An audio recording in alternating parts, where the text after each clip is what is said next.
Hoje nós vamos falar sobre um dos mandamentos do Senhor, que está em Deuteronômio 22, verso 11. Então, se você quiser abrir aí a sua Bíblia, Deuteronômio 22, verso 11, onde o Senhor traz um mandamento importante, e a gente vai tentar entender, a gente vai compreender, espero que você compreenda, por que Deus estabeleceu esse mandamento. Amém? Vamos lá então? Eu vou abrir um precedente hoje, eu vou abrir uma parte hoje, e você vai escolher o que você quer ouvir primeiro, se é sobre a lã ou sobre o linho. Por que Deus deu essa ordem? Vamos lá. Deuteronômio 22, 11. Não use roupas de lã misturada com linho. Em outras versões diz assim, não costure a lã com o linho. Não é para misturar a lã com o linho.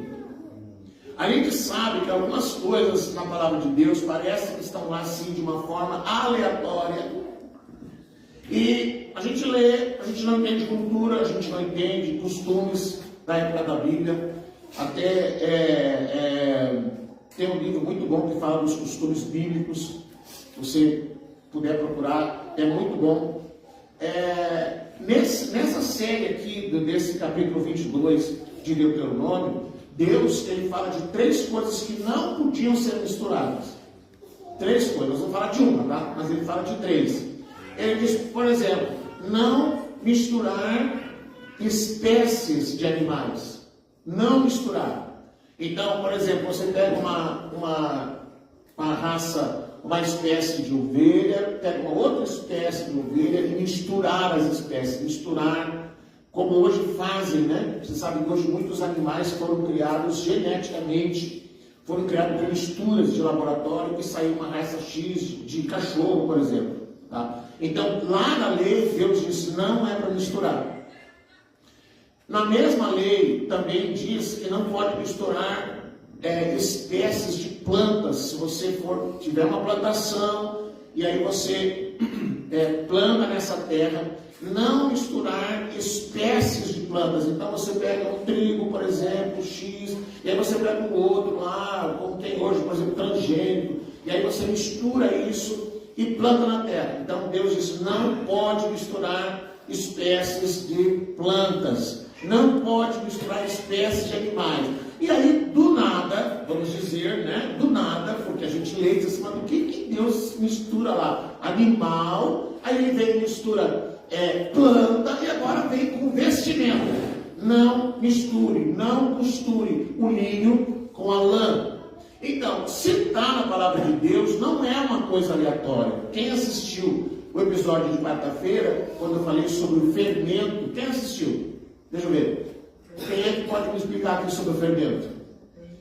Eu expliquei sobre o fermento, por que não podia, por que a palavra de Deus explicava sobre o fermento, o que significava o fermento no Antigo Testamento, no Novo Testamento, o que era o fermento. Então, está lá na lei. Não pode, se você vai fazer uma oferta de manjares ao Senhor, essa oferta era apresentada ao Senhor o pão, a farinha, a flor de farinha e alguns cereais eram apresentados a Deus como uma oferta. E lá Deus dizia, não pode colocar fermento. E aí ele explica, não vou assistir, não vou falar de novo, porque eu falei 1 hora na quarta-feira sobre isso. Então está lá, e a gente não entende cultura bíblica. E se a gente quiser entender algumas coisas que a palavra fala, se a gente quiser entender algumas coisas que Jesus ensina, a gente precisa entender a cultura. A gente precisa ir lá na raiz. Muito obrigado. O que a palavra de Deus quer dizer? E nesse texto que nós vamos hoje mergulhar, que é sobre não misturar, seja costurando ou seja na vestimenta, não misturar o linho com a lã. Por que isso era tão importante? Que lógica divina é esta? Por que isso é aleatório? E o que isso tem a ver comigo que não sou judeu? O que isso tem a ver comigo que eu não sou judeu? o judaísmo não faz parte da nossa vida cristã. E por que a gente está lendo um texto de um dos mandamentos que estão lá, que são 613 mandamentos? Então a gente precisa entender então o que tem a ver o linho com a lã, com a nossa vida. Então, como eu disse, você vai poder optar, você vai poder escolher o que você quer ouvir primeiro. Quer ouvir do linho ou quer ouvir da lã? Você define o que você vai decidir hoje. Amém? Então eu vou perguntar, e aí você vai levantar a mão, e aí que a votação maior, por favor, não seja aquele que não vota em nada. Por favor. Você tem que ter uma opinião hoje de alguma coisa. Então você vai pensar. Já está pensando aí, você está olhando para você, tanto faz aqui com a lã, que você não sabe direito o que é, mas você vai responder. Então vamos lá? Então atenção. Você quer ouvir primeiro sobre a lã? Levante a mão. Ganhou a lã. Então tá bom. A lã ganhou. A lã é coisa boa ou é coisa ruim? Hã? A lã é boa ou é ruim? Tá, então vamos lá. Não, a lã não é coisa ruim. A lã não é coisa ruim. Veja que a palavra, ela não diz que a lã é pecado. E ela também não diz que o linho é superior. Deus só diz que não é para misturar. Ele só diz que não é para misturar. Então nós vamos ver agora primeiro a lã. E aí nós vamos entender qual é a lógica divina em não misturar a lã com o linho, sendo que a lã não é pecado, não é maldição, não é coisa ruim, como disse a irmã Júlia lá, no inverno é ótimo. Não tem nada a ver com pecado, já não fica aí agora, eu vou arrancar minhas blusas de lã, vou botar fora, eu não sei o que, nada disso, irmão, relaxa aí, por favor, não fica já alterado. Bom, a lã, ela era uma vestimenta básica do dia a dia. A lã era uma vestimenta básica do dia a dia. A lã, ela está ligada ao trabalho. A lã está ligada ao trabalho. Ela está ligada ao esforço humano. Era uma vestimenta de trabalho. Ela, logicamente, como a irmã falou, produzia calor, mas ela também retinha o suor. A lã representa uma vida comum. A lã representa aquilo que é profano. Representa o esforço humano, misturado com as impurezas do dia a dia. Misturado com as impurezas do dia a dia. Amém? Mas ela não é uma coisa ruim, negativa. Você vê que quando João tem a visão de Jesus lá na ilha de Patmos, no capítulo 18, 19, vamos ver, capítulo 19 de Apocalipse. Apocalipse 19, verso 1. Capítulo 19, meu Deus. Capítulo 1, perdão. Capítulo 1. Estou voando longe lá. Capítulo 1, verso 12. Do 12 até o 15. Quando João tem a visão de Jesus lá na ilha de Patmos, você lembra que Jesus aparece para João? Amém? Quem lembra? Jesus aparece para João na ilha de Patmos. E aí João está de costas, né? Então eu voltei-me para ver quem era a voz que falava comigo. E voltando-me vi 7 candelabros de ouro. E entre os candelabros havia alguém semelhante a um filho de homem, vestido com uma túnica que chegava aos pés e um cinto de ouro ao redor do peito. E a cabeça e os cabelos eram brancos como uma lã, tão brancos como a neve, e os seus olhos como chama de fogo. Os pés eram como bronze reluzente em uma fornalha ardente, e a voz como o som de muitas águas. Então, João viu Jesus, e ele quer descrever como ele viu Jesus. Então você vê que ali está assim, ó, é como isso, é como aquilo. Não é que o cabelo de Jesus fosse de lã. Amém? Amém. não é como se fosse de lã. É que nem é como quando desceu o Espírito Santo. Um som como de um vento. Não era vento, era um som como de um vento. Amém? Apareceu entre eles repartidas alguma coisa semelhante a línguas de fogo, mas não era língua de fogo. Amém? Era fogo, mas para a gente escrever isso lá no ano 100 da nossa era, ele está tentando explicar para que alguém depois quando lesse pudesse ver. Então ele diz assim, ó, eu me voltei e vi. Ele estava vestido desse jeito, tal, e o seu cabelo eram brancos como a alva lã, brancos como a neve, e os seus olhos eram de fogo, né? Não, parecia chama de fogo, era como chama de fogo. Então ele está tentando explicar. Então por que eu estou falando sobre isso? Para que você não pense que a lã, porque eu falei alguma coisa que não é boa, que você pensa assim, mas agora então, eu não posso mais usar lã, eu não vou mais usar. Não, a lã representava trabalho. A lã representa as coisas da terra, a lida da terra, o esforço humano, o empenho das coisas da terra, das coisas do nosso dia a dia. E o linho, que depois a gente vai misturar na interpretação, o linho, ele era voltado a coisas sagradas. O linho, por exemplo, a gente vai ler em Êxodo 28, 39, Êxodo 28, 39, né, Maria? Né, Maria? Nós que bebemos para passear hoje? Vamos lá. Êxodo 28, 39. Teça a túnica e o turbante com linho fino.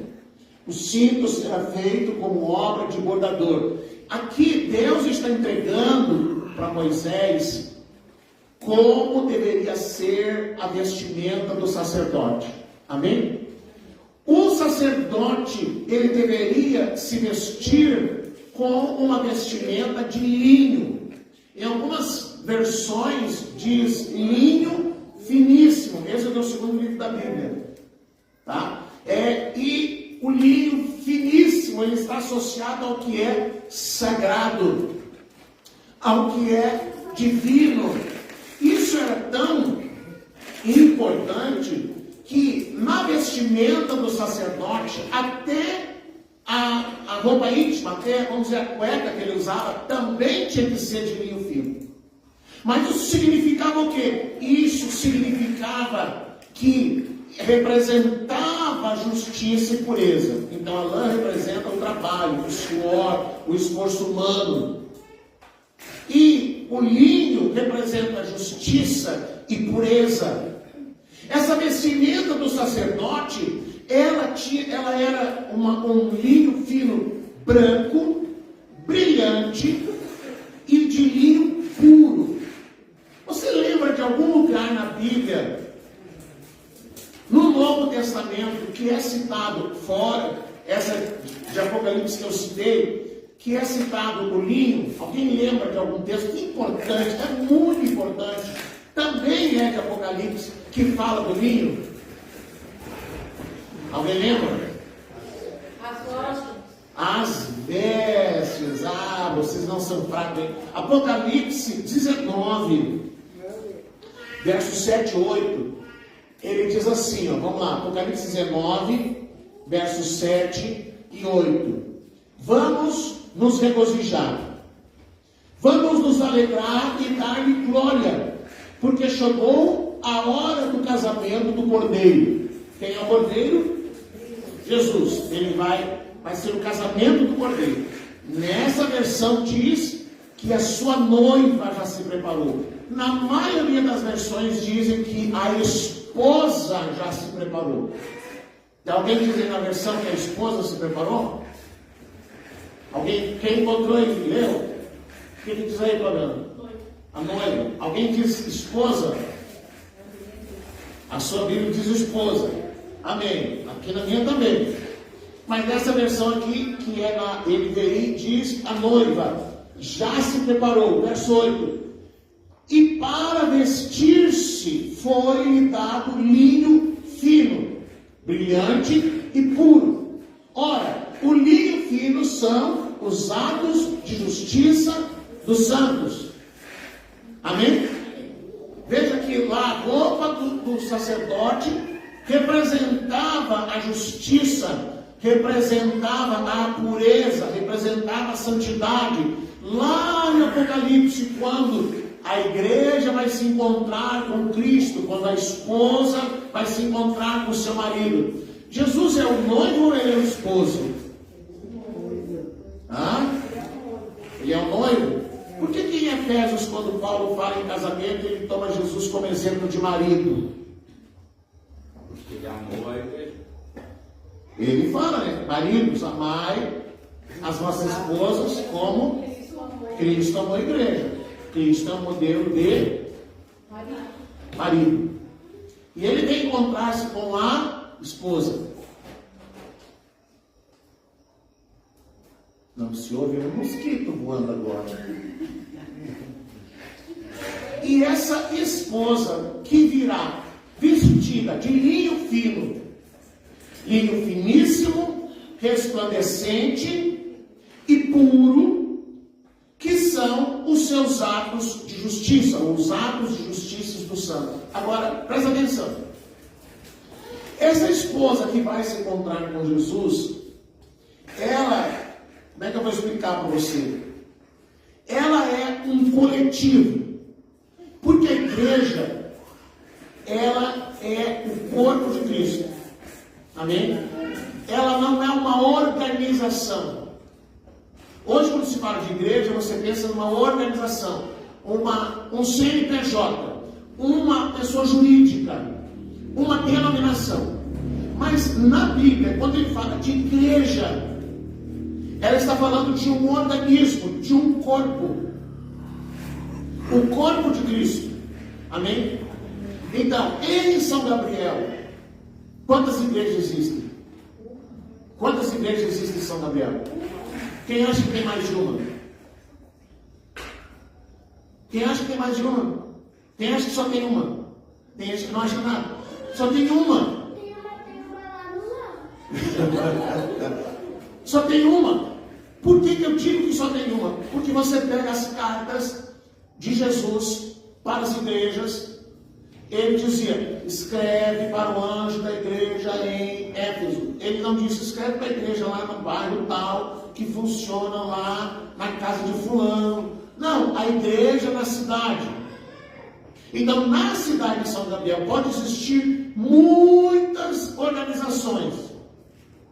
Se eu não me engano, são 150. Esses dias alguém me falou esse número. São 150 lugares onde se prega a palavra de Deus em São Gabriel. 150. Mas todas elas juntas formam o corpo de Cristo. Amém? É verdade que algumas estão tecendo o vestido da noiva com seus atos de justiça. Outras nem sabem que isso existe, mas fazem parte do corpo igual. Amém? Então, a igreja que vai se apresentar a Jesus não é assim em pessoas individuais. Amém? Não é pessoas individuais. Vai a Márcia, vai ser de novo, daí vem a Gessinha, daí vem a Pâmela, daí vem não sei quem, daí vem a Jalê, daí vem... Aí vários homens junto, porque tudo é igreja, não é um gênero. Igreja não é gênero. Amém? Não, não quero me chamar. Não me chama de esposa. Mas você é igreja, vai fazer o quê? A igreja não tem gênero. Amém? Então a igreja, que é esse organismo que faz parte do corpo de Cristo, vai se encontrar com ele, e a sua vestimenta será a vestimenta que a igreja está tecendo agora na face da terra, se preparando para se encontrar com o seu amado, são os seus atos de justiça. Amém? Quando fala em atos de justiça, você sabe o que é? Quem não sabe o que é atos de justiça? Deixa eu ver. Atos de justiça são aquilo que nós fazemos para manifestar o reino de Deus. Todo sábado, quando a gente se encontra lá na escola Caí para realizar o projeto, aquilo ali é um ato de justiça. Toda vez que você estende a mão para socorrer alguém, isso é ato de justiça. Toda vez que você estende a mão para vestir alguém, é ato de justiça. Toda vez que você estende a mão para alimentar alguém que precisa, isso é ato de justiça. Toda vez que você está manifestando o reino de Deus, exercendo misericórdia, isso é ato de justiça. Ato de justiça é tudo que nós fazemos quando deixamos de lado o nosso egoísmo e exercemos compaixão e misericórdia. Amém? Ato de justiça não é a pessoa pedir para você um alimento e você dizer, eu vou orar por ti. Não é ato de justiça. Não é ato de justiça. Esses dias nós estamos saindo do mercado e nós estávamos assim com o dinheirinho contadinho. Eu costumo ir no mercado, levar o telefone e vou fazer umas continhas assim, se vai dar um dinheiro, para não passar vergonha no caixa, né? Amém? Aprende, ó. Aí, pegamos algumas coisas, e entre as coisas que faltavam, era leite e óleo. Entre as coisas que a gente pegou. Aí, fomos pro carro. Quando eu chego no carro, botando a sacola no carro, chega um senhor. E ele diz assim, moço, o senhor me desculpa, era na época das chuvas, aquela que deu agora recentemente, eu aluguei uma casa, eu vim de fora, eu aluguei uma casa, a casa alagou com chuva, tive que sair de lá, fui me socorrer na casa da minha sogra, sei lá o que, eu tenho criança pequena e eu preciso de alimento, o senhor não tem 1 litro de leite e 1 coisa de óleo para mim poder fazer uma refeição hoje? Aí eu pensei, Jesus, o que eu vou fazer, Jesus? Eu também estou com um pouquinho de leite em casa e eu também preciso de óleo. Aí a pastora olhou para mim, eu olhei para ela, ela fez assim. Eu disse, tá bom, só um pouquinho. Aí peguei, abri a sacola, tirei, esvaziei uma das sacolas, coloquei o óleo, aí ele pegou, virou as costas e disse, não, vem cá, só um pouquinho. Daí peguei, entreguei o leite para ele. Ele ficou muito feliz, agradeceu e foi embora bem faceiro. Isso se chama ato de justiça.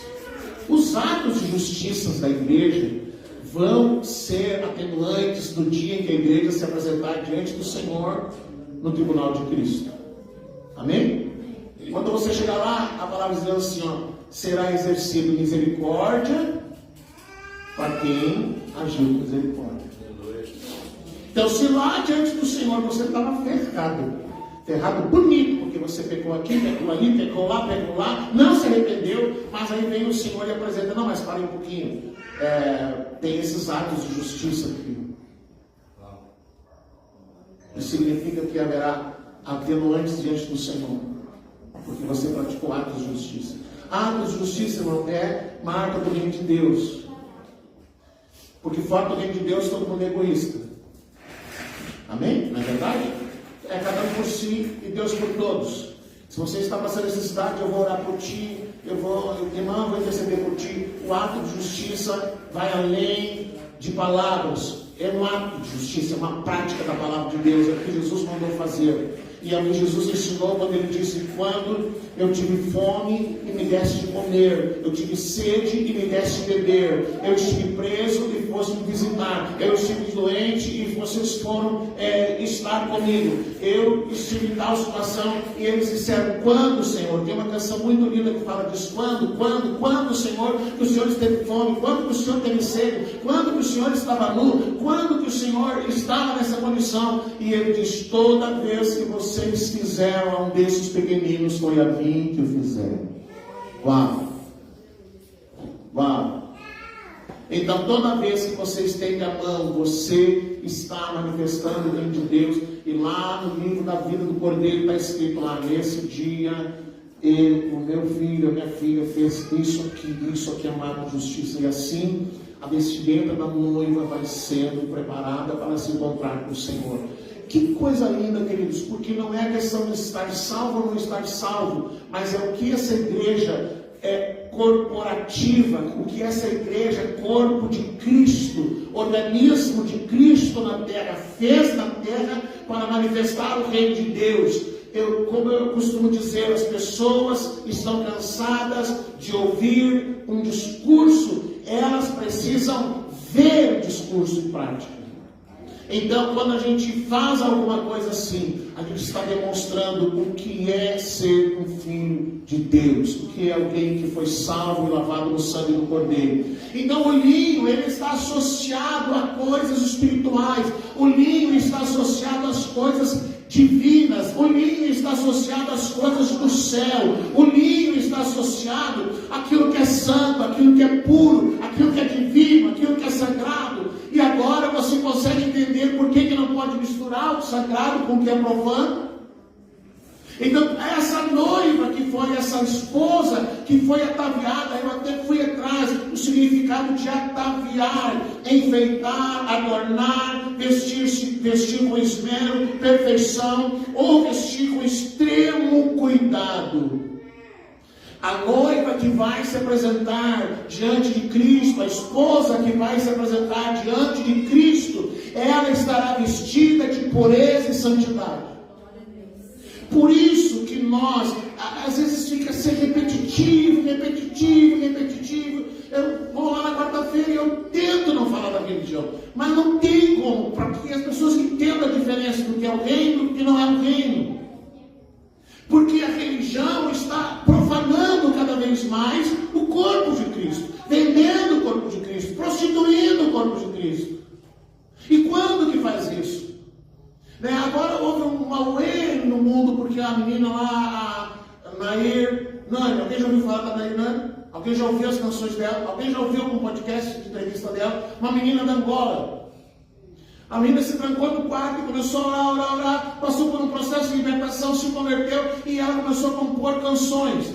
E aí ela pegou e começou, e ela decidiu que ia gravar CDs, ia vender e tal. E aí ela começou a dizer: Deus, eu preciso e tal, eu vou falar com fulano, eu vou falar com ciclano. E Deus disse: você não vai pedir para ninguém, você não vai pedir patrocínio de ninguém, você não vai pedir dinheiro para ninguém, você simplesmente entra no teu quarto e ora e espera. E se alguém te chamar para cantar, você não cobra. Você não vai cobrar. Então ela foi para o quarto e ficou lá orando. Organizou um evento lá em Angola, já que o nome dela foi ficando conhecido, uma música que ela gravou dentro da sua casa, numa parede velha, no telefone emprestado do pai, e ela colocou lá no TikTok, lá na Angola. Hoje já tem milhões e milhões de visualizações no mundo. Se tornou hoje no mundo, como é que diz o Topic Trend, o nome principal falado no meio das canções que ela grava. Ela é aquela que canta as horas difíceis da minha vida. Essa canção é ela que canta. Ela que fala: eu vou orar, porque quando eu oro, o céu se abre, quando eu oro, tu me revela as coisas. Procure, irmão, anota aí na sua Bíblia, no seu telefone, na Irnani, procure os podcasts. Eu assisti uma delas recentemente, no Jesus Cop, sendo entrevistado. Irmão, você chora, porque você vê que hoje,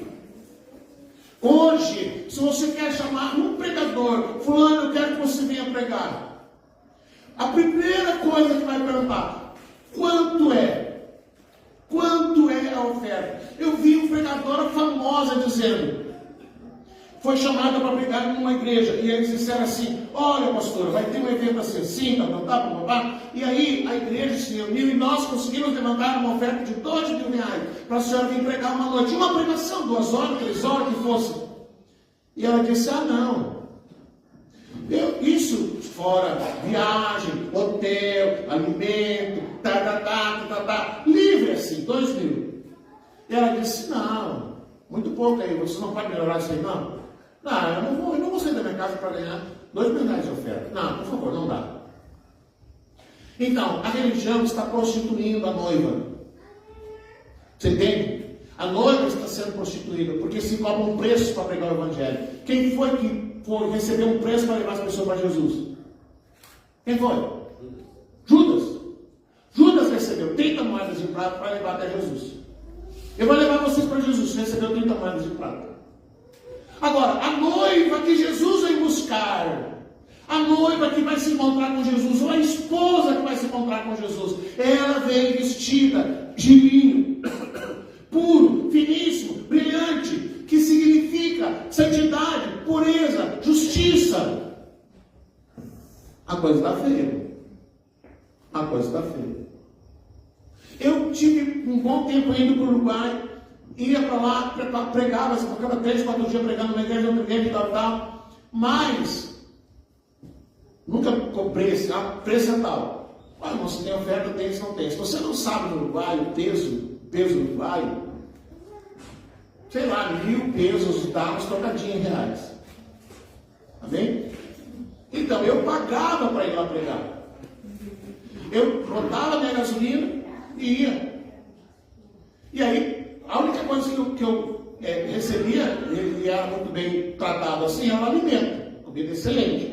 Mas dinheiro, oferta, vou lá viajar porque eu vou ganhar uma oferta, vou voltar de lá, vou trocar de carro, vou investir. Não, nada disso. Não existe. Mas se eu quisesse hoje trazer um pregador aqui, lógico que os pregadores que eu conheço, que eu teria coragem de convidar, nenhum deles cobram. Nenhum deles cobra para pregar. Todos eles, se eu convidar, pastor, eu preciso de você aqui, vem aqui, tal dia e tal, ele vem. Não me cobra, mas eu, por respeito, eu sei que eu deveria contribuir com ele, porque ele vai sair de casa, vai vir. Mas não existe um valor estipulado. E essa menina, ela falou sobre isso, eu não cobro. Então ela foi convidada para vir no Brasil e perguntava para ela quanto custa. E ela disse, não custa nada. Eu não cobro. Se você quiser ofertar, você oferta. A pastora missionária Edmeia Williams, que tem um projeto social no Rio de Janeiro, num dos morros lá da Dona Marta, ela diz que eu não cobro, me ligo e pergunto, quanto que é? Ela diz, não tem preço, vocês dão o que quiserem. Você entende? Por que não se cobra? Porque Jesus disse. O que Jesus disse? Dê de graça o que você recebeu de graça. Amém? Agora, o que tem a ver isso? A mistura do linho com a lã. Eu não sou judeu. Mas o que isso tem a ver com a nossa vida, querido? O que isso tem a ver com a nossa vida? Então, o linho simboliza as coisas espirituais.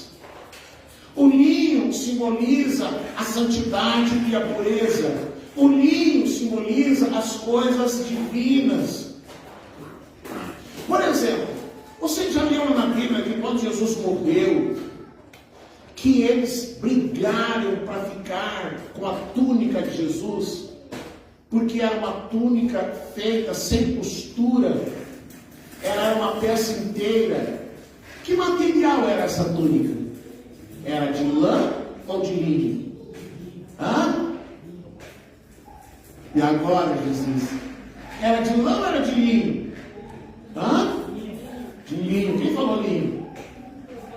Quem falou de linho aqui? Linho. Wilson. É de linho. Aquela vestimenta de Jesus. Amém?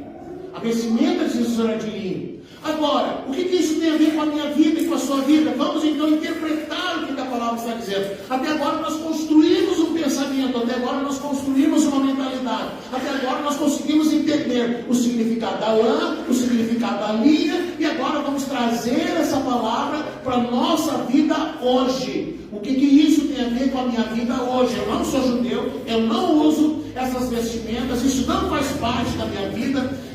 Você, lá em Israel, eu estive lá em Israel em 2012, e lá eu conheci uma vestimenta chamada tzitzi. O tzitzi, ele é parecido com o talit. Talit é aquele manto que põe por cima aqui, que põe quando vai ler a palavra, que põe quando vai tocar o shofar, se usa um talit. Mas eles usavam lá tipo de uma camisa de linho, que tinha também as quatro franjas que tem no talit, também tinha nesse tzitzi, que era por baixo de toda a vestimenta. Então eles colocavam esse tzitzi, que era de linho, e depois colocavam outras vestimentas. E aqui na barra, por exemplo, normalmente eles usavam camisa branca e roupa toda preta. Não sei se você já viu. Alguém já viu isso? Uma roupa toda preta, um blazer preto, uma calça preta, e aparecia na barra aqui da camisa, apareciam as franjas do tzitzi, que era de linho, que era uma camisa de linho. Você está entendendo? Não. Como é que eu vou dizer? Para eu dizer camisa, você acha que é uma coisa que tem botão. Era uma peça inteira, tá? Uma abertura na cabeça, e não tinha manga. Isso. E aí, aqui do lado tinha uma amarração, aqui do lado tinha outra amarração, e ficava, quem usava são os homens. E aquilo ali vinha por baixo da vestimenta, essa vestimenta de linho. Amém? Até hoje eles usam lá em Israel, e conheci lá quando eu estava lá, em Israel, eu conheci o talit, né? Agora, o que isso tem a ver com a minha vida hoje? O linho, a lã, o que eu posso trazer de ensinamento para a minha vida hoje? O que isso significa para mim hoje? Porque Deus está dizendo, não misture. Não misture. Ou seja, isso é algo que tem a ver com a nossa vida com Deus. Porque quando ele diz que não é para misturar, ele está trazendo uma orientação, ele está trazendo uma palavra, ele está dizendo algo que a gente precisa tomar para a nossa vida, para que a gente possa guiar os nossos caminhos. Então ele está dizendo aqui, numa única frase, ele está dizendo, não misture o que é santo com o que é profano. Não misture o que é santo com o que é profano. Não, por exemplo, no altar, não podemos unir o que é divino com o que é da rua, do mundo. Amém? Por exemplo, altar. Como é que é o nome disso aqui, Hã? Como é que é o nome desse negócio que atrás aqui de mim aqui, Essa elevação. Hã? Palco. Isso aqui é um palco. Em muitos lugares eles dizem que é um altar. Amém? Quem é que sobe para o altar?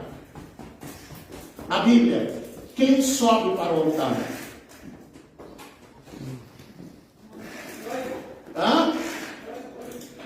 Noivo? Não. Na Bíblia, tudo o que sobe no altar é para morrer. Tudo o que é colocado no altar é para servir como sacrifício. Nada que sobe ao altar pode estar vivo. Tem que estar morto. Ou vai morrer no altar. É colocado no altar para morrer. Amém? Então as pessoas brigam para estar no altar, mas não querem morrer. Nós não podemos pegar no altar e misturar o que é santo com o que é profano. Nós não podemos, na noite do domingo, nos vestir de santidade, nos vestir de linho fino, e na segunda-feira botar a nossa veste de lã e viver uma vida profana. Você está entendendo? Nós não podemos, na noite de domingo, nos vestir de pureza, nos vestir de santidade, nos vestir de atos de justiça, e na segunda-feira assumir uma vida carnal, uma vida mundana, de valores mundanos, longe da santidade que se expressava na noite de domingo. Faz sentido agora? Não dá para misturar.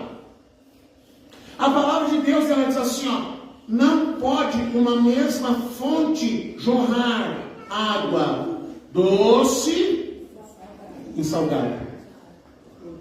Não pode uma mesma boca que adora o Senhor, que louva o Senhor na noite de domingo, na segunda-feira ficar liberando aquelas palavras bonitas que a gente ouve por aí.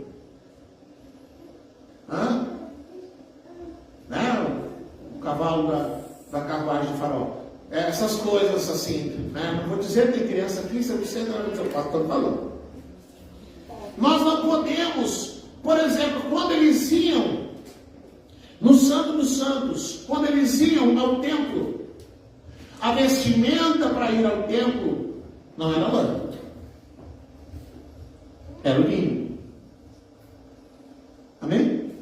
Mas o Senhor disse que é roupa do sacerdote. Isso é roupa do sacerdote, porque é roupa do sacerdote. Mas qualquer cidadão podia usar linho. Jesus usava linho. A roupa, a vestimenta para ir ao templo era de linho. Por que era de linho? Por quê? Simbolizava pureza, santidade, justiça. Não se podia levar para dentro do templo a sujeira que se ganhava no campo, no suor, no trabalho, no templo. Precisava ser puro. Você consegue entender? Você não podia misturar. Pastor, então, a lã é pecado? Não. A lã significa trabalho. O trabalho é pecado, pastor? Não. Trabalhar é pecado, pastor? Não. Quando que o trabalho se torna um problema? Quando ele toma o lugar de Deus. Quando ele toma o lugar de Deus. Quando esse lugar de Deus é ocupado por um outro senhor chamado dinheiro, mamon. Aí se torna um problema. Porque em troca do dinheiro, alguém entrega a família. Em troca do dinheiro, alguém entrega um amigo. Em troca do dinheiro, nós moramos numa cidade muito pobre. Cidade General Câmara. Lá General Câmara tem, não sei se ainda tem, mas tinha o Arsenal do Exército. Tem ainda lá, você sabe o Arsenal do Exército. Todo o armamento do sul do país é levado para lá para ser consertado, enfim. E lá não tinha muitas oportunidades de trabalho. Tinha o Arsenal, que contratava militares que tinha os militares e cidadãos civis, e tinha a prefeitura, e tinha uma empresa que fabricava tubos de cimento. Só isso. Então não tinha trabalho na cidade. E Deus fez lá em General Câmara, Deus fez um negócio assim, ó. A igreja era pequenininha, a congregação era no máximo 10 pessoas. Toda a congregação, 10 pessoas. E aí nós chegamos lá, a igreja ficava assim na porta de entrada de uma favela. Então a maioria das pessoas eram daquela favela. Então, logicamente, não tinha recurso para a congregação gerar ou prover um sustento para nós. E aí nós chegamos lá. Nós ficamos lá uns 3, 4 meses, virando para um lado, virando para o outro. As pessoas tinham que ajudar a gente com alimento. Até que um dia, conversando com o meu vizinho, da beira da cerca, ele disse assim, Fernando, por que o terreno era grande, muito comprido o terreno, assim, no fundo tinha um pedaço daqui lá na rua, bem grande, no fundo do terreno, da casa. Era uma casa fabricada muito antiga, as paredes dessa largura, assim, de tijolo maciço. E aí, quando nós fomos morar nessa casa, morava uma senhora idosa que morreu dentro da casa. E essa senhora que morreu sozinha dentro da casa, ela tinha um fogão a lenha, e o fogão a lenha dela não tinha chaminé. Então a casa estava destruída com aquela fumaça, com aquela fuligem. E a gente estava tentando arrumar uma casa para morar, não conseguia. Só tinham as casas do quartel, que era a grande parte do centro da cidade, eram casas do quartel. E aí eu ia lá toda semana conversar com o tenente, virei amigo do tenente, e o tenente dizia para mim, pastor, o senhor chega aqui rindo, as pessoas chegam aqui chorando, o senhor não tem ideia, não sei o quê. Tem uma fila imensa, pastor, sabe quando que o senhor vai numa casa? Eu disse, não tem, mas eu volto aqui semana que vem. Aí eu cheguei uma semana lá, e ele disse, pastor, tem uma boa notícia para o senhor. Quer dizer, não sei se é uma boa notícia. Ele disse, o que houve? Surgiu uma casa, vagou uma casa, ali assim, tal, mas eu não sei se o senhor vai querer. Eu disse, por quê? Aí ele me contou essa história. Morava lá uma senhora sozinha, da casa, ela tinha um fogão a lenha na cozinha bem pequenininha assim, e lá, aquele fogão a lenha não tinha chaminé, então o fogo da casa estava praticamente todo ele destruído assim, a parte da cozinha, mais uma boa parte da sala, toda está preto, está grosso de fuligem. E aí, eu não sei se o senhor vai querer, porque daí nós damos toda a tinta e o senhor pinta a casa, se o senhor quiser. Eu já ofereci para outros, ninguém quis. Eu disse, eu quero. O senhor quer, o senhor não vai nem olhar, não vou olhar, eu quero. Pode me dar a chave. Era muito barato o aluguel. Essas são as coisas que Deus faz. Aí eu e a pastora, não tinha as meninas, eu e a pastora fomos lá, recebemos todas as tintas, as paredes eram brancas pintadas com cal, as janelas eram com tinta óleo, e ele me deu a tinta para pintar o forro, para pintar o assoalho. O quartel, o exército deu. E aí nós pintamos toda a casa. E a casa ficou assim, lindíssima. Amém. Aí o vizinho disse assim, Fernando, por que tu não planta? Ele disse, mas o Zé, o nome dele é o Zé, era o Zé e a Maria. Zé, eu não tenho prática disso.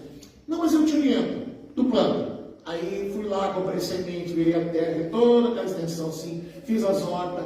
Ele disse, se tu bota tal adubo, tu faz assim, faz aquilo, plantei. Quando deu, assim, aquela imensa horta, assim, começou a dar, aquele mundaréu de verdura, ele um dia chegou assim e disse, Fernando, que adubo que tu botou nessa tua horta aí? Eu disse, aquele adubo que você falou. Não pode, Fernando, porque aqui é meu vizinho, eu uso o mesmo adubo. Onde que tu comprou a semente? Em tal lugar. Mas eu compro no mesmo lugar. Como é que a tua horta deu mais do que a minha? Olha o tamanho das frutas que está dando, olha o tamanho das verduras que está dando aí. É impossível, Fernando. Eu disse, não, é a mesma. Então tá. Aí ali Deus proveu o nosso alimento. Mas não tinha dinheiro. Aí, eu estou em casa um dia, bate alguém na porta. Aqui que mora o pastor fulano, ele já veio procurando pelo pastor. Eu disse, sim, sou eu mesmo. Aí eu sou fulano de tal, eu posso falar com o senhor? Pode. Ele entrou, o senhor bem vestido, fazendeiro, família Johnson, não me esqueço nunca mais. Ele se apresentou, sentou na minha sala, olhou.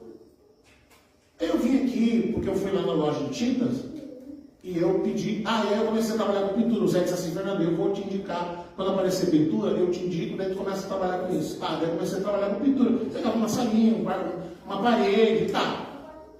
Aí bate esse cidadão lá. Eu tinha feito um outro serviço. Não dá para nunca dizer que era alguma coisa que para me sustentar. Aí ele disse assim, eu chego lá na loja de tintas, e o fulano de tal, eu cheguei lá e eu disse para ele, eu quero que tu me indique o melhor pintor da cidade. E eu olhei para ele e ele disse assim, e o cidadão lá, ele disse que o senhor é o melhor pintor da cidade. Eu dei risada e disse, o quê? Não, ele disse que o senhor era o melhor pintor da cidade e que eu podia contratar o senhor. Eu disse, mas de onde que o senhor me tirou isso? Eu comecei a conversar com ele. Ele disse assim, eu disse, mas eu nem sei pintar. Aí ele olhou e disse assim, quem pintou essa casa? Isso foi eu e minha esposa. E o senhor não sabe pintar? Ele disse, não, mas é a minha casa e tal. Não, o senhor, eu vou contratar o senhor. Eu disse, tá bom. O que o senhor quer fazer? Eu quero pintar toda a casa. É uma casa imensa, tijolo à vista, cor natural. Eu quero pintar toda a casa, por dentro, por fora, forro, laje, tudo de tinta a óleo branca. Porta, janela, tudo. O senhor quer pintar toda a casa, tijolo à vista, com... Quero. Quanto o senhor me cobra? Eu só não sei nem fazer conta de quanto vai precisar de tinta. Não, mas quanto o senhor me cobra? Eu disse, o senhor volta daqui uns dias que eu lhe digo. Aí o homem voltou, foi embora, e eu disse a Márcia, o que eu vou fazer? Como é que eu vou fazer um preço para esse homem? Aí eu falei com o vizinho, comentei mais ou menos com ele o que é, porque a gente tem que cuidar do que a gente fala. Né? O que tu acha que eu posso cobrar? Para pintar toda a casa, por dentro, por fora, isso é um trabalho demorado, era inverno, vai dar uns 3, 4 meses para terminar, sozinho, sem ajudante, subindo escada, descendo escada, lá, ele disse, Fernando, se tu comprar uns R$1.000, tu já está ganhando bem. R$1.000. Na época, R$1.000. R$1.000. Eu disse, tá. Aí o homem bateu lá em casa. E aí, pastor, quanto é que o senhor vai me cobrar? Eu disse, eu quero 2.000. E o senhor me paga a metade agora, antes de começar, e a metade quando terminar. Até hoje eu faço assim no trabalho que eu preciso a metade agora e a metade quando termina. Aí ele disse, 2.000. E aí todo o material que eu precisava, o senhor vai comprando, o senhor vai me trazendo, tá. 2.000 o senhor quer? 2.000. A metade agora, antes de começar, tá bom, quanto o senhor começa? Então, você imagina a cabeça de alguém que não tinha nem o que comer. Tal dia eu vou lá e começo. Tá bom. Aí ele pegou, me pagou os R$1.000. Eu chamei meu cunhado, que morava em Charcadas, a uns 60 quilômetros mais ou menos. Fulano, vem cá, que tu vai me levar lá no supermercado Carrefour em Porto Alegre. Então era uma viagem para ir para Carrefour em Porto Alegre. E nós vamos fazer compra. Que dinheiro, Fernando? Eu vou fazer compra lá. Aí ele me levou eu e a pastora, nós enchemos 6 carrinhos de compra. Só 2. Tudo que você imaginasse, que a gente tinha vontade de comprar, a gente comprou, encheu 6 carrinhos, ele estava com um Chevette na época, aquele Chevette veio arriado de Porto Alegre até General Câmara, atravessando o Bálsamo, que não tinha ponte ainda.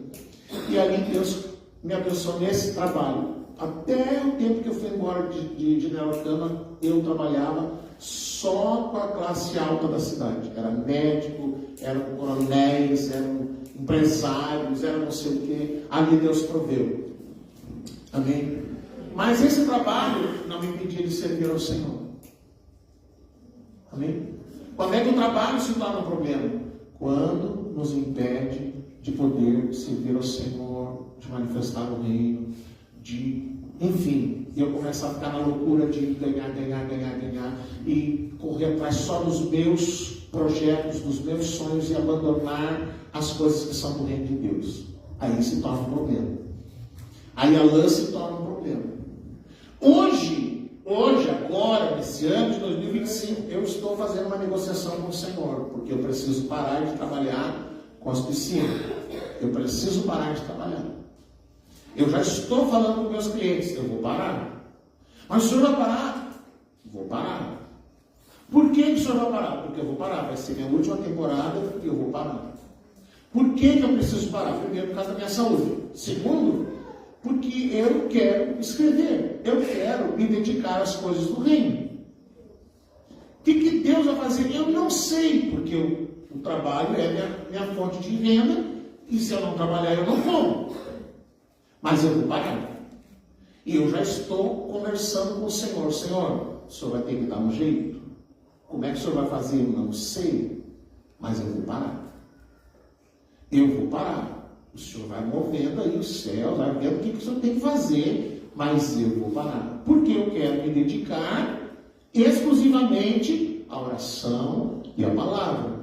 Você lembra quando houve uma reunião em Jerusalém, a briga, porque que dá pão, lá alimento para as viúvas, não sei o que, blá, blá, blá, blá. Eles disseram, vocês se resolvam o que vocês vão fazer, e juntem 7 diáconos aí, eles façam isso, porque nós vamos nos dedicar à oração e à palavra. Eu vou fazer isso. Como é que o senhor vai sustentar, pastor? Não sei, mas eu vou fazer. Outubro, março, abril, quando entrar o próximo inverno, eu encerro minha caminhada com o trabalho de piscina e aí vou viver do que é. Amém? E a marcenaria? A marcenaria, irmão, não dá para contar com fonte de renda, porque depender de venda é complicado. É uma terapia, alguma coisa que faz bem. Mas o que a palavra está falando para a minha vida hoje então? O linho e a lã. Não misturar o que é santo com o que é profano. Eu não posso me vestir de santidade no domingo e na segunda-feira me vestir de corrupção, de pecado, de engano, de mentira, de tantas coisas. Eu não posso no domingo vir adorar o Senhor e na segunda-feira flertar com as coisas do mundo. Eu não posso no domingo falar de fé, de oração, de coisa e na segunda-feira me vestir de uma vida de aparência. Eu não posso no domingo falar de santidade e na segunda me vestir de vaidade. Eu não posso no domingo me vestir de espiritualidade e na segunda me vestir de carnalidade. Eu não posso misturar o santo com o profano. Você não deve misturar o que é santo com o que é profano. Você foi chamado para ser luz. Você não foi chamado para ser vagalume. Não foi chamado para ser pisca-pisca, você foi chamado para ser luz. E a palavra diz que a luz, ninguém acende uma candeia para colocar debaixo de uma mesa. Ela é colocada num lugar alto para iluminar a todos que estão na casa. A palavra de Deus diz que a luz ela é colocada como um farol. Então você não pode na segunda ser um farol e no domingo ser trevas. Você não pode num dia vestir-se de linho e no outro vestir-se de lã. Você não pode num dia adorar o Senhor e na segunda ficar fazendo coisas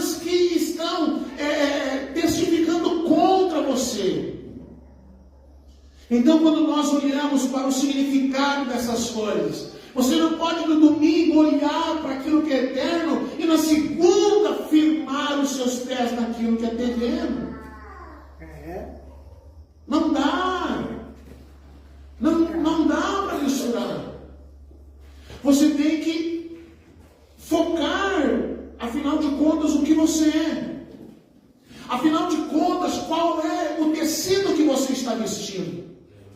Qual é a vestimenta que você está usando? Não na noite de domingo, mas todos os dias.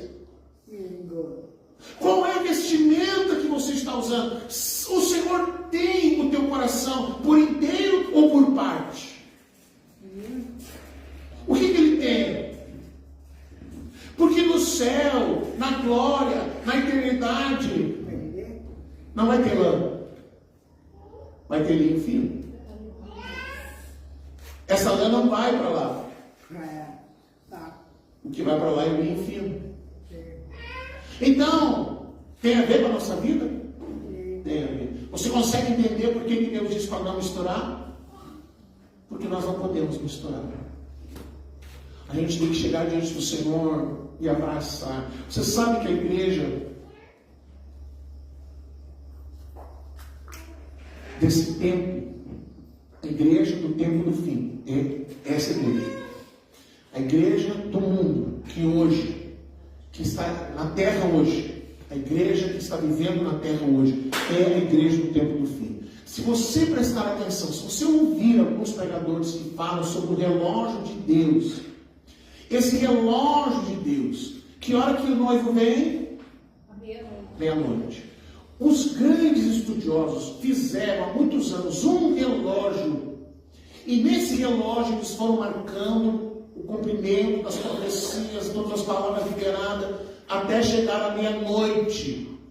E esse relógio que chega à meia-noite, ele está a poucos instantes de bater na meia-noite.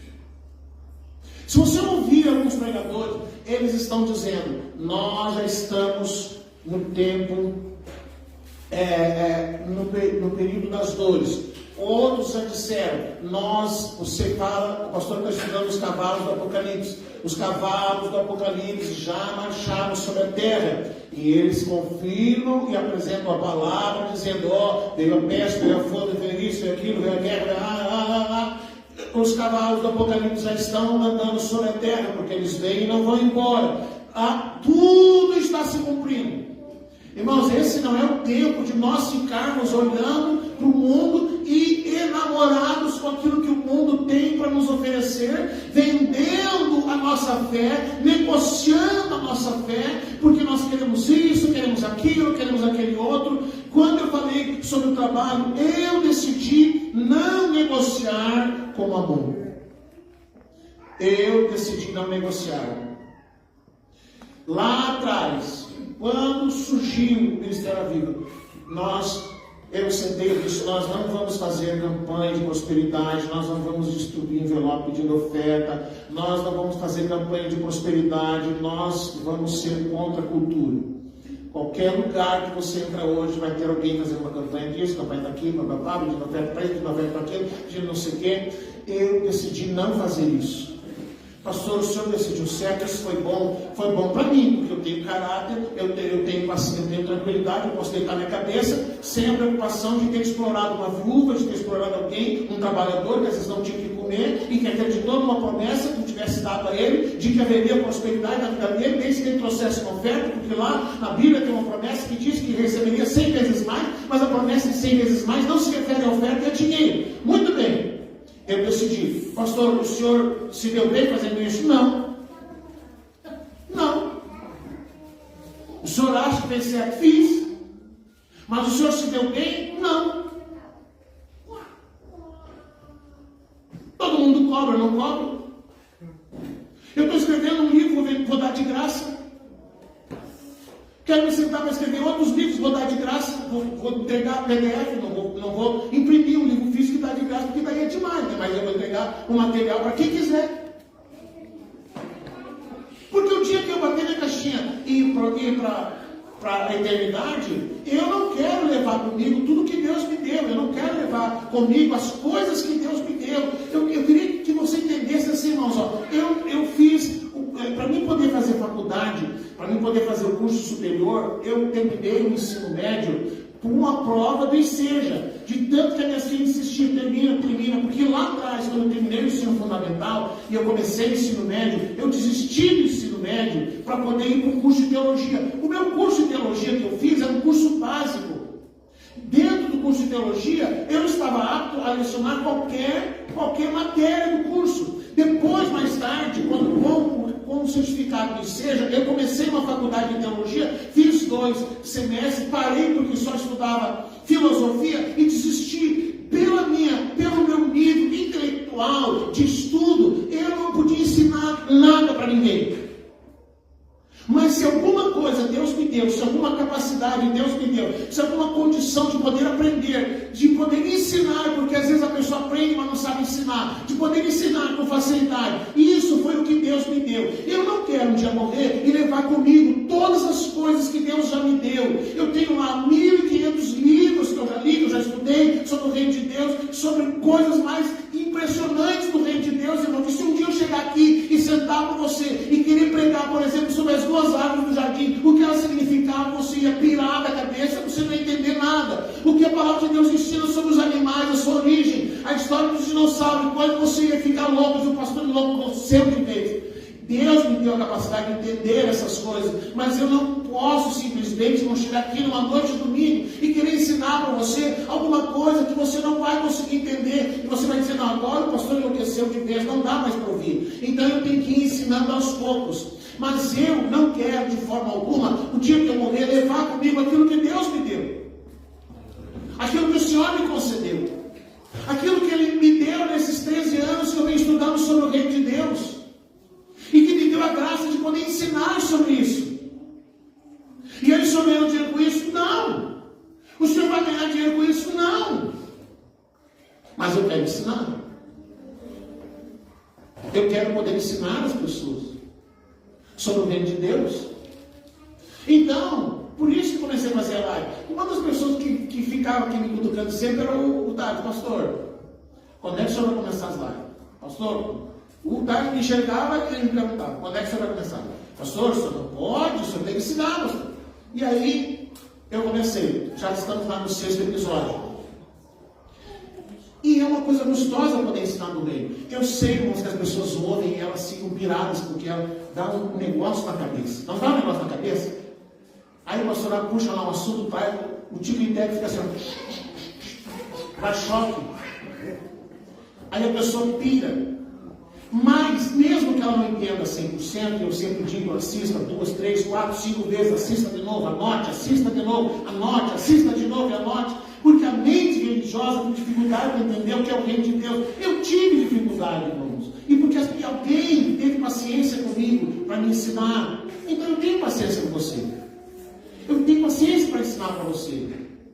Amém? Eu tenho paciência para ensinar para você. Eu entendo que você entra em crise. Eu entendo que você tem dificuldade. Eu entendo que você a vida inteira ouviu de prosperidade, que você ouviu de campanha. A vida inteira você fez isso. A vida inteira você foi explorado. E agora você chega num lugar onde você não é explorado. Até isso cria uma crise dentro do teu coração. Porque na religião você pagava por tudo e no reino você não paga por nada. E aí você contribui por amor. E às vezes esse amor não é tão grande a ponto de contribuir. Isso é para enlouquecer qualquer pessoa. Mas, vamos encerrar. Nós não podemos misturar o que é santo com o que é profano. Lá atrás, um dia, alguém me disse, pastor, faz uma campanha de prosperidade, você vai ver que a igreja vai lutar. Eu sei, o senhor sabe fazer, pastor? Eu sei. Eu sei fazer. Eu posso fazer aquela campanha da Rosa. Você lembra da campanha da Rosa? Lotava a igreja, 700 pessoas. E eu não vendia, eu dava a Rosa. Mas lotava a igreja. Era um show. As pessoas vinham, se libertavam, voltavam para o mundo, não ficavam no Cristo, porque só queriam a solução do problema, não queriam Cristo. O senhor saberia fazer de novo? Saberia, irmão. Botava uma lua branca, descia um avental, fazia uma noite da cirurgia espiritual, lutava. Essa semana o camarada foi preso, ele movimentou 3 milhões de reais. Ele chegava na internet e dizia: você hoje caiu numa mensagem poderosa de prosperidade. E aí ele ia lá no texto e dizia: presta atenção, esse texto, a hora que eu liberar aqui, na última vez que eu falei esse texto, centenas de pessoas foram ativadas e enriqueceram. 3 milhões de reais. O senhor saberia fazer, pastor? Saberia. Saberia entonar a voz. Tive um camarada uma vez que me encheu tanta paciência: pastor, eu quero uma palavra. Sabe aquelas pessoas que querem sempre uma palavra? Eu quero uma palavra. A missionária de diz assim: olha, eu vou nas igrejas e não oro por ninguém, porque as pessoas, eu ia e orava, as pessoas diziam: o que a senhora viu? Aí ela falou: vou orar para esquecer. Nunca mais, ela já disse: pastor, eu não vou orar por ninguém. Ela termina a pregação, encerra e se foge para um canto, não ora por ninguém. Aí aquele camarada começou: eu quero uma palavra. Eu quero uma palavra. E eu dizia: não, irmão, tá. E ele ficou. Daí eu disse: tu quer mesmo uma palavra? Eles querem. Tá, eu vou te dar uma palavra. Mas é o seguinte: eu acho que tu não aguenta essa palavra, cara. Isso aqui é uma chave do reino. Tu tem certeza que tu quer? Quero. Olha, depois, eu vou te dar a palavra, tu não me chama. Porque depois eu não sou responsável por o que vai acontecer contigo. Tu quer mesmo? Eles querem. Pega aí um papel e anota. Falou comigo pelo mestre. Daí ele pegou. Presta atenção, isso aqui eu vou dar para ti. Não, eu quero, pode me dar. Eu vou terminar essa ligação. Você pega, abre a Bíblia, lê isso aqui e pratica isso na tua vida, que tu vai ver isso aqui vai liberar, vai ativar a tua vida em todas as áreas. Aí eu quero, pode me dar, eu quero. E ele achando que eu ia. Aí eu disse: Mateus 6,33. Pega essa palavra para ti, essa é para ti. Isso aqui é só para gente fé. Mateus 6,33, ele ficou Mateus 6,10. Procura lá depois. Nem me fala nada, porque eu não sou responsável do que vai acontecer contigo. O que está escrito em Mateus 6,33?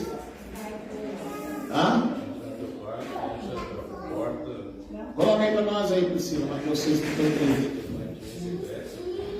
Busquem, pois, em primeiro lugar o reino de Deus e a sua justiça, e todas essas coisas vos serão acrescentadas.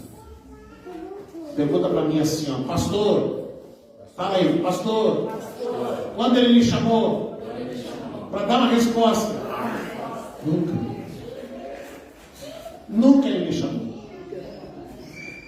Porque ele queria prosperidade, mas não queria buscar o reino. Ele queria riqueza e fama, não queria o reino. Ele queria o profano, ele não queria o que é santo. Amém? Vamos orar? Vamos ficar de pé.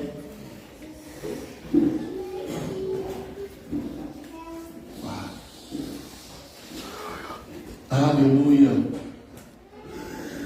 Glória ao teu nome, Jesus. Feche os seus olhos, querido. Teu nome é santo, Senhor. Teu nome é santo. Glórias a ti, Jesus. Feche os seus olhos.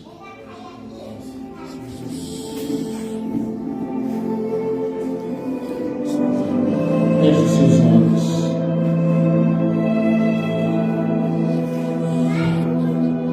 Qual é a tua vestimenta? Quando a igreja se apresentar diante do Senhor, ela estará vestida de linho. O que você tem para apresentar ao Senhor? Você tem o linho ou tem a lã? O que tem nas tuas mãos?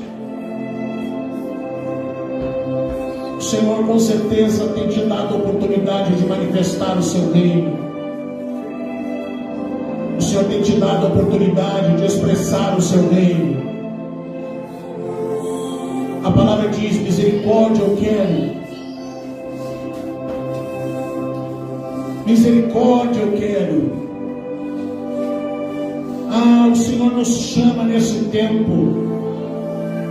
A igreja desse tempo, a igreja no tempo do fim, tem um desafio de tirar os seus pés da terra e voltar-se para o que é nos céus. A igreja desse tempo precisa aprender a tornar Cristo o seu prazer. Ela tem o desafio de usar sua vestimenta de linho todos os dias da semana. Ela tem o desafio de ser o farol. Tem o desafio de ser o sal que dá sabor. Tem o desafio de ser santa no meio de tanto pecado, de tanta imundícia. A igreja desse tempo tem o desafio de ser uma contracultura. Você nesse tempo é chamado não para ser mais um que anda no meio da multidão, mas para ser aquele que está indo no movimento contrário. Deus, nós precisamos nos levantar nesse tempo, vestidos de linho, vestidos de justiça, vestidos de pureza e santidade. Precisamos erguer os nossos olhos, como diz a tua palavra: levantai-vos, ó portais eternos, para que entre o Rei da Glória. Senhor, nossos olhos precisam voltar-se para ti. Os nossos pés não podem estar fixados na terra, mas eles precisam estar firmados na rocha, que é Cristo.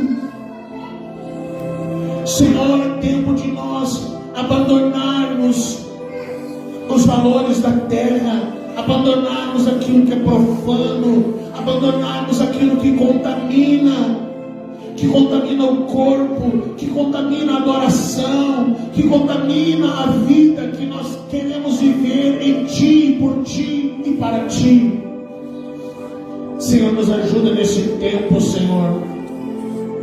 Quando nós nos apresentarmos diante de ti, que hajam nas nossas mãos atos de justiça, que haja nas nossas mãos, Senhor, pureza e santidade. Ajuda-nos, Senhor.